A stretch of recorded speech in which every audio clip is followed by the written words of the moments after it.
جیسے صاف ستھرا آدمی اچھا لگتا ہے, گندا اچھا لگتا ہے؟ صاف ستھرا اچھا لگتا ہے. تو صاف ستھرے اعمال والا بھی انسان کو اچھا لگتا ہے. تو اللہ تعالیٰ نے اسلام کو جو ڈیفائن کیا دو لفظوں میں, اچھا کھاؤ اور عمل اچھا کرو. کیا مطلب؟ ایسا کام کرو کہ غیر مسلم تمہاری طرف مائل ہوں کہ یار یہ بڑے اچھے ہیں.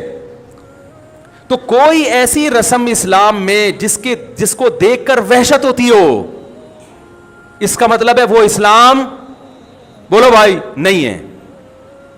کوئی بھی آپ ایسا عمل کر رہے ہیں, لیبل اسلام کا لگا رہے ہیں, مگر اسے دیکھ کر غیر مسلم کو گھنٹوں گھنٹوں سمجھانا پڑتا ہے یہ کیوں ہو رہا ہے, اس کا مطلب ہے کہ یہ اسلام, بولو نا بھائی, نہیں ہے. تو آپ مجھے بتاؤ, محرم میں جو کچھ ہو رہا ہے, کیا یہ غیر مسلم کو اسلام کی طرف مائل کرے گا؟ یہ عمل ہے بھائی؟ یعنی کوئی غیر مسلم اسے دیکھ کے مسلمان ہوگا کہ یار ماشاءاللہ بڑا زبردست اسلام ہے؟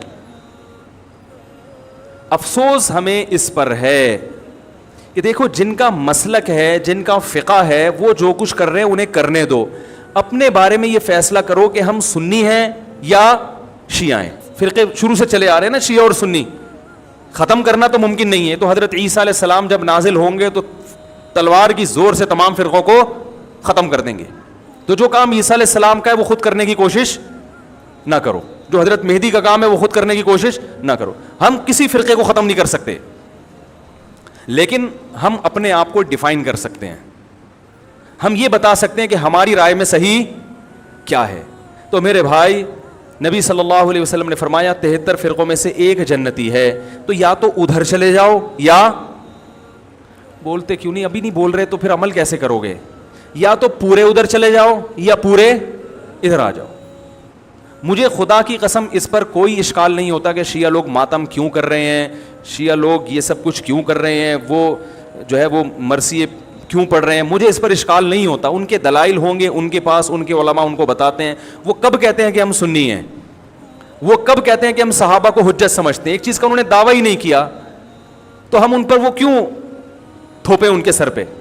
لیکن میں آپ کی بات کر رہا ہوں, میں ان لوگوں کی بات کر رہا ہوں جو اپنے آپ کو سنی کہتے ہیں.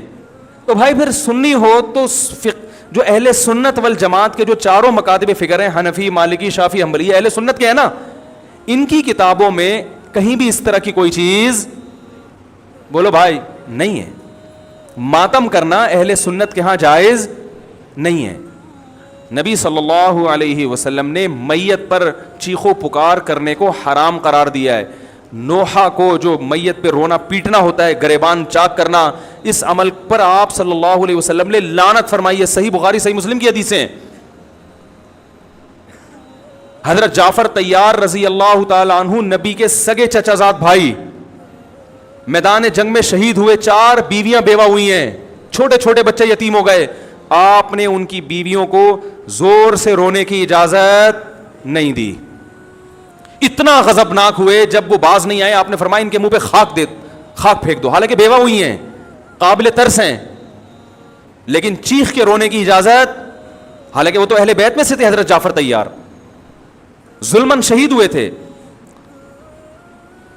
ہماری نظر میں حضرت حسین رضی اللہ تعالی عنہ کا قتل کربلا میں یہ تاریخ کا بدترین ظلم, اس لیے بدترین ظلم کہ آپ غیر مسلموں کے ہاتھوں شہید نہیں ہوئے, بلکہ ان لوگوں کے ہاتھوں شہید ہوئے جو اپنے آپ کو مسلمان کہتے تھے, اور مسلمانوں کی قیادت اس وقت ان کے ہاتھ میں تھی, حکومت ان کے ہاتھ میں تھی. لیکن اس ظلم پہ اہل سنت والجماعت کے ہاں, جو سنی ہیں, ان کے چاروں مکاتب فکر کے ہاں نہ رونے پیٹنے کی اجازت, نہ نوحہ کرنے کی اجازت, اور نہ میرے بھائی ماتم کرنے کی اجازت. میرے بھائی آپ لوگ اللہ کا واسطہ محرم میں مرثیے نہ لگائیں. ہر گاڑی میں کوئی نوحہ چل رہا ہے, کوئی شیعہ ہے تو ٹھیک ہے وہ کرے, سنیوں پہ یہ کام زیب نہیں دیتا, کیونکہ یہ منافقت ہے. پتہ ہی نہیں چل رہا آپ ادھر ہو یا آپ ادھر ہو, آپ کا مسلک کہیں نہیں پتہ چل رہا. ہمیں ایک مسلک کو فالو کرو. ہمارے ہاں محرم منحوس مہینہ نہیں ہے, ہمارے ہاں محترم مہینہ ہے, مبارک مہینہ ہے. امہات المومنین میں سے بعض کی اس مہینے میں شادی ہوئی ہے. ہم شہادت کو نحوست نہیں سمجھتے. 10 محرم پہلے سے مبارک تھا, حضرت حسین کی شہادت کی وجہ سے اور مبارک بن گیا, منحوس نہیں بنا. شہادت مبارک عمل ہے, منحوس نہیں ہے. ہم اس مہینے میں کالے کپڑے نہیں پہنیں گے, ہم اس مہینے میں خوشیاں منانے کو جائز سمجھتے ہیں. لوگ کہتے ہیں ان کو حسین سے محبت نہیں ہے. محبت کا جو طریقہ حسین نے بتایا اس طریقے پہ عمل کرنا حسین سے محبت ہے. جو طریقہ حسین سے ثابت نہیں ہے اس طریقے پہ محرم کو منانا یہ محبت کا طریقہ ہماری رائے میں نہیں ہے. سمجھ میں آ رہی ہے بات کہ نہیں آ رہی ہے؟ اور ایک میں وضاحت کر کے بیان کو ختم کروں. بھائی یہ کوشش کریں گے نا اس کی, محرم نہ منحوس مہینہ ہے, نہ اس میں بلائیں نازل ہوتی ہیں, اس میں خوشیاں منانا بھی جائز ہے, اس میں نکاح کرنا شادی کرنا بھی درست ہے. یہ جو مشہور ہے محرم کی شادی ناکام ہوتی ہے 100% غلط ہے. جو شیعہ حضرات ہیں وہ بچیں اس سے. ہمارے ہاں یہ بالکل اس کی اجازت ہے, آپ محرم میں نکاح بھی کریں, محرم میں آپ اپنے بچوں کا عقیقہ بھی کریں, آپ اس جو ہے جو بھی خوشیاں ہیں آپ اس کی کریں, تاکہ اسلام کا جو رخ ہے نا, اسلام میں کوئی مہینہ منحوس نہیں ہے, تاکہ غیر مسلموں کے سامنے کم از کم ہماری طرف سے جو اسلام پیش ہو وہ یہ والا ہو, ان کی طرف سے وہ والا ہو, غیر مسلم کے پاس آپشن ہو کہ بھائی دیکھ لو ان میں جو اچھا لگتا ہے وہ والا اسلام آپ فالو کر لو, لیکن آپ بھی ویسے ہی بن گئے تو پھر اسلام کا ایک رخ جائے گا ان کے سامنے. سمجھ رہے ہیں کہ نہیں سمجھ رہے؟ تو اس لیے یہ گھروں میں مرثیے نہ لگایا کریں. میتوں پہ نوحہ کرنا, غم منانا ہماری شریعت میں پسندیدہ, 3 دن تک تعزیت ہے بس, اس کے بعد نہیں. اور عورت کے لیے شوہر کے مرنے پر 4 مہینے 10 دن عدت.